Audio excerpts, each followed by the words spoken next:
Into lecture video 8 here. I know this we're getting on, but remember these are 15-minute videos. The first 7 make up, if this was Tuesday, Thursday class, that's one class, right? It's just I break them up into a lot of videos so you can watch them in smaller chunks. It's easier to jump around, right, and go back and know what's in each. You don't have to, then just try to, scan through one giant long video to find the parts you're looking for. And so that's done on purpose. But, again, this is when we don't have a textbook. A lot of this is I'm trying to get across the information as best I can, and in as many ways as I can too.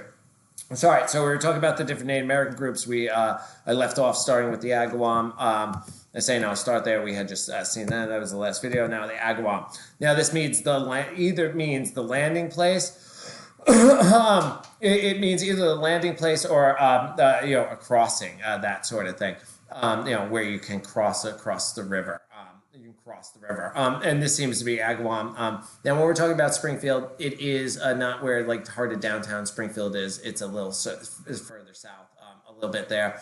And this is really where you could cross over into this area over there, where you could wade across the river at times, or land and easy. And we're going to see this. This is what the Europeans, when they settle Springfield, this is where they're going to make contact. This is where they're going to cross the river a lot too. They were segmentary tribe.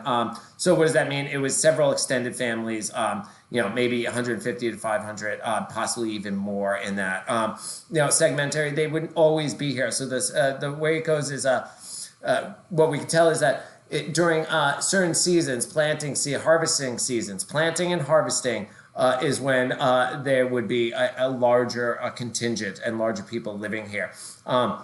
Again, remember, this is matrilocal in many ways. And then while when you're just waiting for the crops to grow, you would have less people, maybe 150 or less, right? And so families would move in that way. And so they were part of, again, a bigger group, but they all didn't live in the same place at the same times. Some of them could have been Orinoco coming in, Pocumtuck, there was definitely intermarrying, that sort of thing. And so, again, that's what we mean. But segmenting is here that, they would break off in different groups across the year. Hunting and fishing, maize, squash, kidney beans, and other foods in the area, quite abundance, in the region. And they would also enter into alliances, right? And with the Pocumtuck and others. But we're going to see when the Europeans get here, the groups that ally with either, the Pinchones, the founders of Springfield, who we'll get into. Other groups are going to ally more with the French. Others are going to ally more with the English or the even the Dutch and stuff. So, again, they're all part. They would have their alliances, but they would change at times, these alliances, and that's something we're going to see. Part of that, it's in later slides, but it's about the voting with their feet, right? So they weren't just locked into these. If they didn't like the way they were being treated or the leadership, how things were going, you could move into these other groups because they were all sort of, related in some ways. But here's the Agawam lunar calendar. And you see, the way they understood the world, their calendar is based off of, they really did break it up into 12 parts there. But, it's... They don't match up to our calendar today. Why? It's parts of April and May. Well, as you can see, it's based mainly on major economic activities. Based on really economic and seasonal, right? So when the Indians set corn, what does that mean? That's when they planted. When the women tended the corn. So again, parts of May and June. Remember, I said people would move to. That's that part, and you can see going down when they hill Indian corn. When squash are ripe, that's when that means, right? And you can see all these different names for it. And again, this is how they base their lives. It's about, that's the center of their lives, where you get your next food, that sort of thing. There. And this is from John Pinchon, one of the, founding family there. And this is some of the information we have from, some of the only evidence we have of what they believe, because not everybody wrote these things down, right? Thankfully, they did. And Pinchon reveals it showed that, that they were farmers, and that was part of, right, to get people here too, but later. So this is what their structures would have looked like. This is a Native American wigwam. It's actually one from the northeast here is what it would have been. It's a circular, housing. Again, it could be picked up and moved. Remember, they're semi-nomadic in many ways, and they often would move there. So it's not a permanent structure there. Again, there's hundreds of separate tribes and nations in the Northeast. In the Eastern North America, especially Northeast, there were warfare all the time. There's alliances and leagues. There's, the Great League of Peace, the Iroquois, which we'll see later. You have these major, powerful tribes like the Cherokee, Choctaw, and Chickasaw. As you go further down the East Coast and things like that. So you did have these, it wasn't as idyllic as some people think, right? There definitely was warfare. There was definitely alliances, politics, that sort of thing. There. But so more back on the Wabanaki, more their cultural practices.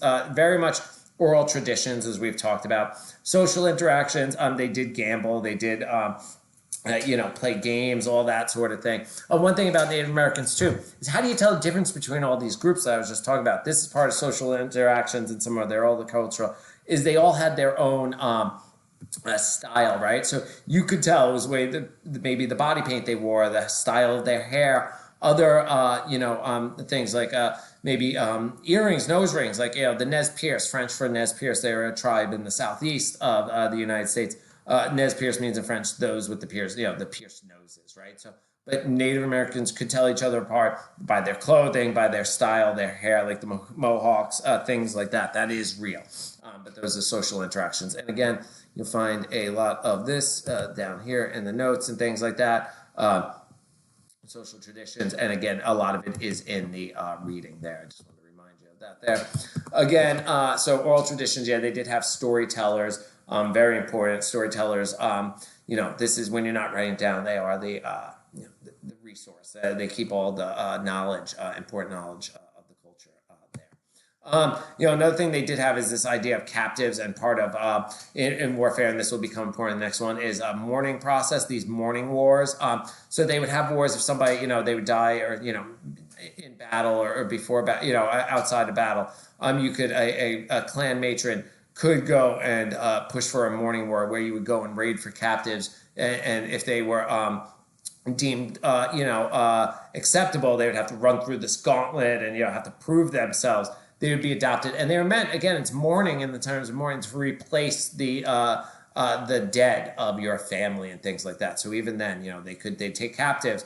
So, but they could adopt them, and they could eventually become full members of the clan, and nobody would know the ever difference. Sometimes it was for ransom too. Sometimes they would do it to get to get money, or to not money, but resources and things like that. But there is that. So again, they did have warfare and things like that. I talked about the dress and style, the tools they made, and we're going to see some of those. The gambling, song, and dance. And you'll find that everywhere. But again, they did have. They did enjoy themselves too. Wampum was a sort of form of exchange, right? And you've seen this before. Very important to them. Money can be anything we put value to, right? And these were, you had to create these. They could be used for exchange, denote importance, things like this. The wampum belts, and you've seen this. But here's some of the archaeological evidence. These are ceramic vessels from this region here. A pipe, that was used and around here. These are, a knife. So we're talking about their tools, right? So you can see how they shape it into like a little knife, a blade. This is you could attach different stones to this, and this is what they used. Since they didn't have plow animals, this is what they used to dig up the ground and things like that. You could also use this in a different way, different tools to carve out the canoes and things like that.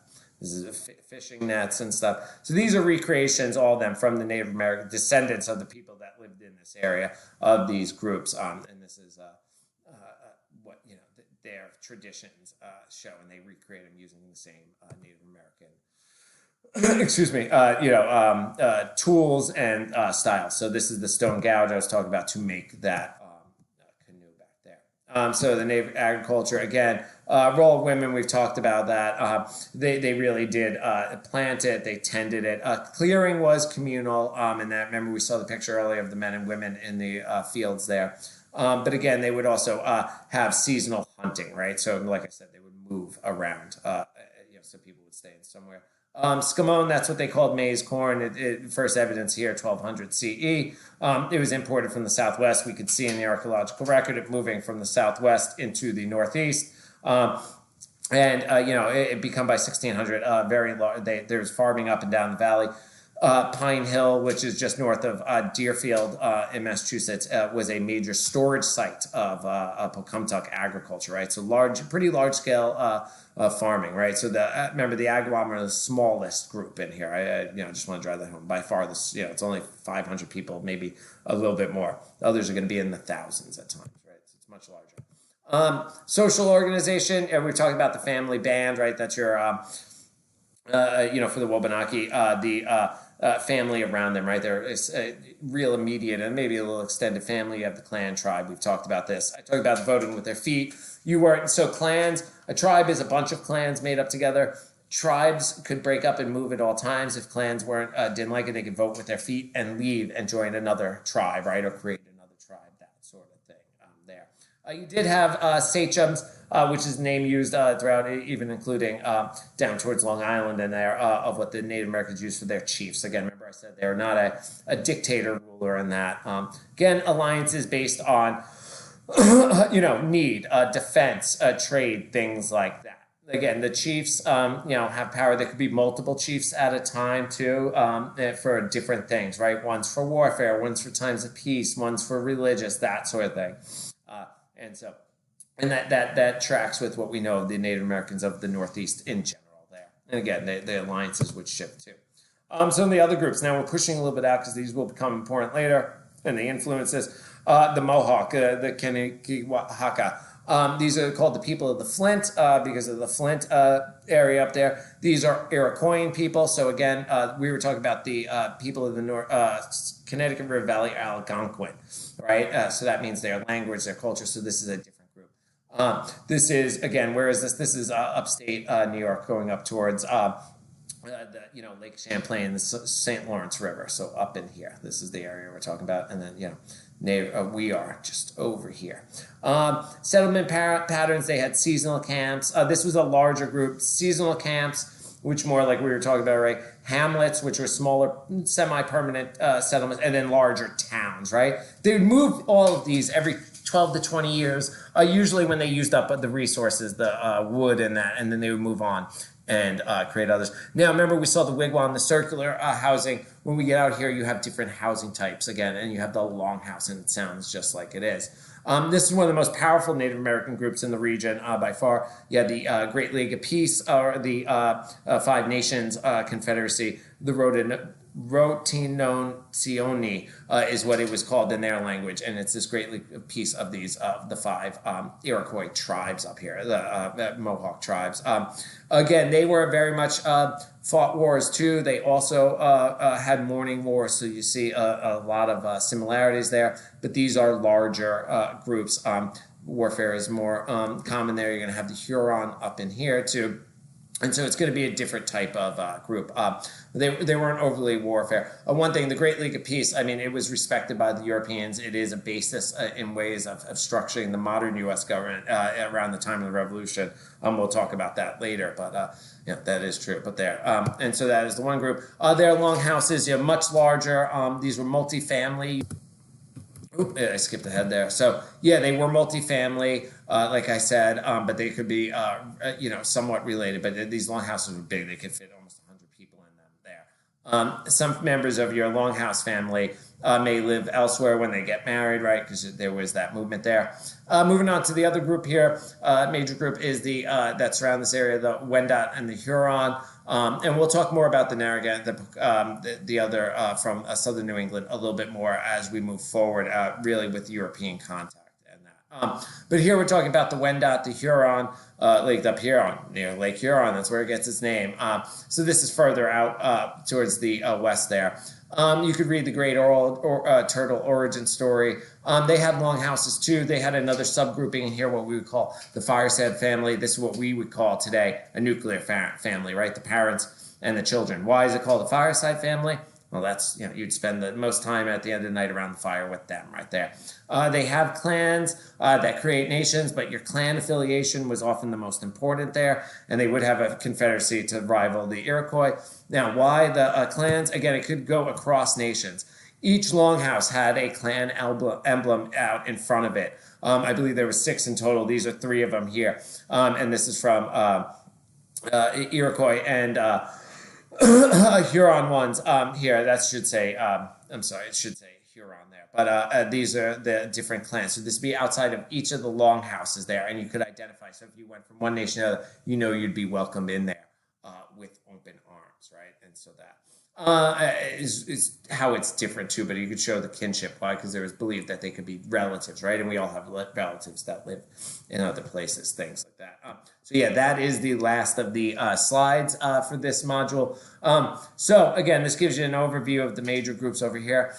We are going to talk about some of the other groups that are in southern New England, but we will get more into that in the next module when you have European contact with them, because it's going to, what happens to them is then going to shape what happens up here in this region. But I really wanted to start with these. These are the groups that most interacted most of the time. So again, take a look at the required readings, take a look at everything, the required materials. You got questions, let me know. I have office hours all during the week. You ever want to talk to me, it doesn't even have to be an office hour. Just send me an email. We'll set up a video chat or something, and we'll go from there. All right, folks, thank you.